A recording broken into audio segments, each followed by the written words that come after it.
Ooh-wee! Super Bowl's coming up in a little bit, and a lot of us are going to events. I know we struggle sometimes thinking, what do I bring to this? What do I bring to that? And that's why I'm here to help. I've given you guys countless ideas after ideas. Well, here's another great one. Let's get started. Super Bowl food usually means something, finger food, something you can pick up and eat, maybe a little messy, but we don't care because it's delicious. You don't need lots of forks and utensils. So today we're gonna be making a sandwich, and the sandwich always starts with the bread. Here I have a beautiful seeded Italian loaf. This is ideal. This is exactly what we want. We're gonna be making a chicken cutlet sandwich today. The chicken cutlet sandwich is very near and dear to my heart because growing up in South Jersey, this is a Philly special. So because of the Eagles going to the Super Bowl, I just wanted to celebrate a little bit and make one of my favorite sandwiches from Philly.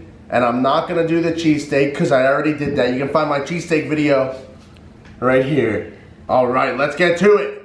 Picture this, beautiful Italian seeded roll. Crispy chicken cutlet, some sharp aged provolone cheese, and some broccoli rabe. It's really good, trust me. I have some long hots here. You guys might recognize these. I had them in a recent video. This is the long hot pepper. Now this is not necessary on your sandwich. It is optional.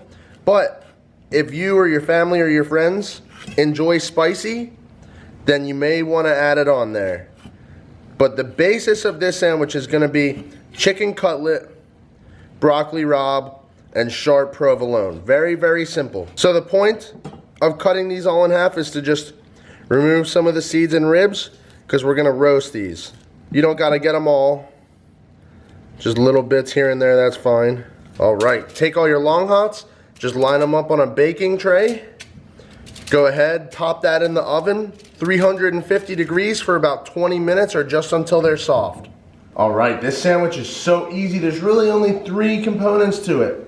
We have the long hots in the oven. That's an optional step too, by the way. Now it's time for our broccoli rabe, and here's how easy the broccoli rabe is gonna be. You get your pan a little hot, add some extra virgin olive oil, and now we're gonna throw in all of our broccoli rabe.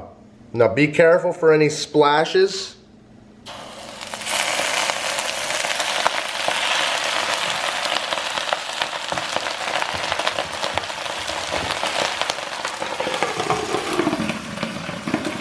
I know it looks like there's way too much broccoli rabe for this pan, but just like spinach, it cooks down and wilts very quickly. So all you have to do is put a cap on it, let it steam and give it a couple minutes, and it'll be very appropriately sized for the pan. You can see our broccoli rabe has wilted properly. It's almost all the way cooked, so now it's time to season it. Just with some salt. And you get this great result just by leaving the lid on and just letting it steam for maybe about 5 minutes or so. After you season it with salt, go ahead and add a little bit of garlic. The only thing you really need besides salt is some garlic. All right, it's seasoned with our garlic, it's seasoned with our salt. Give it a little mixy. The last thing you're gonna season this with, optionally, is some red pepper flakes.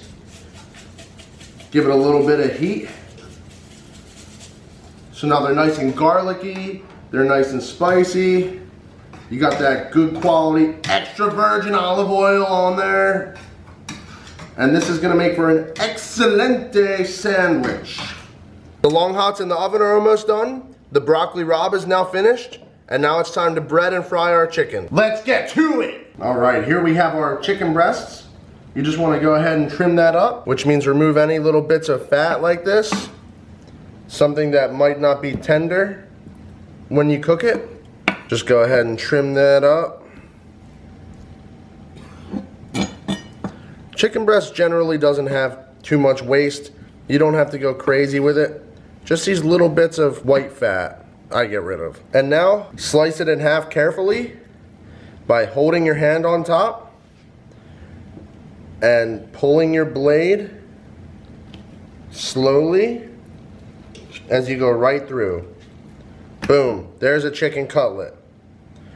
Boom, chicken cutlet number 2. This is gonna make the cooking process much better. When you fry it, it's gonna cook quicker.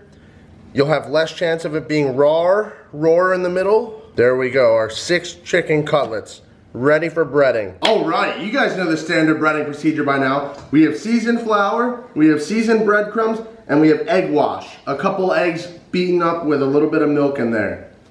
Now, the flour, I season it with just salt because the breadcrumbs are heavily seasoned. These are Italian seasoned breadcrumbs, so you can buy them from the store just like that. They come with cheese, they come with everything you need in them. But if you only have plain breadcrumbs at home, just go ahead and add a little bit of salt to it and sprinkle in some Italian seasoning, and that's exactly what this is, and that's perfect for what we're about to do, our breaded chicken cutlet. First step, into the seasoned flour. Make sure it's entirely coated. We have our chicken breast coated in flour. Now it's time for the egg wash. Don't forget to switch hands. We don't need monster fingers. And from the egg wash into the breadcrumbs. That's our final step.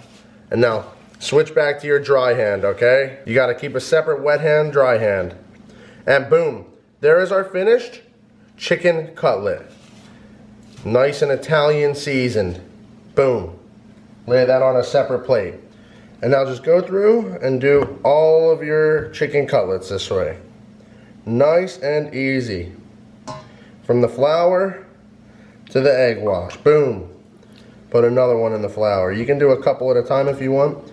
I can throw these all in here. I can shake it all up. But you want to be thorough and make sure every single inch of the chicken is coated. That's how you're going to get your best cutlets. Alright, egg wash to the breadcrumbs. Take a little handful, throw it on top, flip it around, give it a pat down. Looking good. Check out that chicken cutlet. Oh yeah. When your long hots are nice and soft and fully cooked, just go ahead and take those out of the oven. They're perfect. Here's our finished breaded chicken cutlets. They look amazing, and now it's just time to fry them until they're golden brown, and then we assemble. I have some hot oil here, and we'll just gently lay our chicken breast cutlets in the oil. That low bubble is perfect. That's exactly what you want to see. Don't overcrowd your oil because you want them nice and crispy, and if you put too many breasts in the pan, then they're not going to cook properly. Here I have our seeded loaf. I'm just going to give that a slice from top to bottom.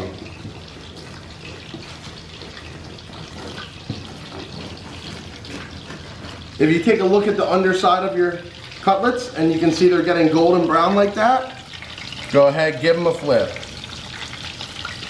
When you slice them thin, it's to help the cooking speed.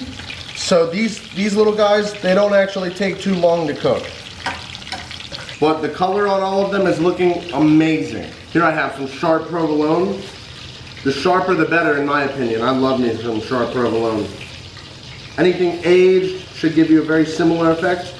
And we're just gonna load this bad boy up because we're trying to go to Flavor Town, baby. Ah. Boom, tons of it. Tons of sharp provolone on our beautiful seeded roll. And now we're just gonna pop this in the oven real quick and let it get a little melty. Once your chicken has an internal temperature of 165 degrees, it's perfect to pull it out. But generally, once you see this golden brown color, that's how you know it's ready. On a cutlet this thin, you don't need tons of time like you do with a whole breast.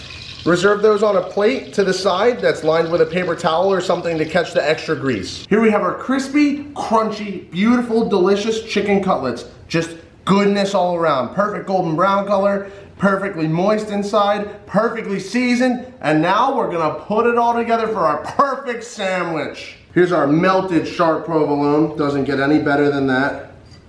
Chicken cutlets all the way across the sandwich. We need this thing fully loaded. We come through with our delicious garlicky broccoli rabe. Everything gets it.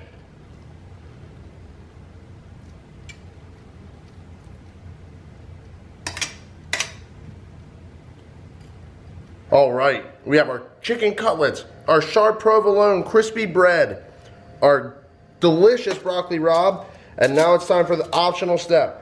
Some roasted long hots if you guys like spicy. Just throw them on there. wherever you want. So besides wanting to celebrate Philadelphia, my main inspiration for making this today is because it is so hard to find a good sandwich in Florida. It's so hard. And sometimes this is just to show if you want something done right, you have to do it yourself. Because every single cheesesteak, every single chicken cutlet sandwich I've had down here in the last 5 years is just awful. So if you want some good food, take matters into your own hands, watch the videos, follow the tips, and you can have something looking like this. Cut it into big sections.